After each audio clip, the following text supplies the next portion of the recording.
long time ago, in the land of Canaan, stood a city with walls so high, no enemy had ever breached them. Jericho, strong, mighty, impenetrable. The Israelites had come to take the land God had promised them, but how could they conquer such a fortress? They had no siege weapons, no ladders, no battering rams. Just a command from God.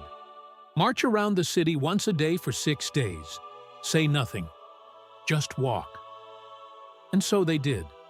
The people of Jericho watched from above, laughing. "These are the warriors of Israel?" they mocked. "They march in circles like fools." But the Israelites obeyed. 1 day, 2 days, 6 days. They marched in silence. Then came the 7th day. This time, they marched not once, but 7 times. And on the final lap, the priests lifted their trumpets, the people raised their voices, and with a mighty shout, boom!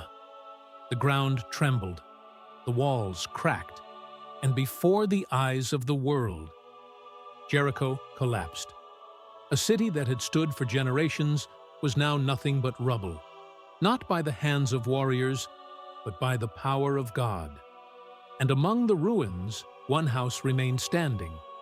Rahab, the woman who had hidden Israelite spies, was saved, along with her family, because she had believed in the God of Israel. The Israelites marched forward, no longer wanderers but victors. The promised land was in sight. The walls of Jericho had fallen, not by human strength, but by faith. But what seemed like victory was only the beginning. There were still battles ahead, still giants to face. Yet, the Israelites had learned a truth that would guide them forward. God fights for those who trust in Him. Rahab and her family joined the Israelites, no longer outsiders, but part of the people of God. Her act of faith had not only saved her life, but had given her a future beyond the walls of Jericho.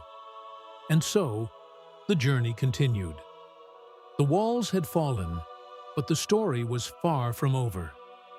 The land was vast, the promises were great, and the power of God was just beginning to unfold. Because when God speaks, the impossible crumbles before Him.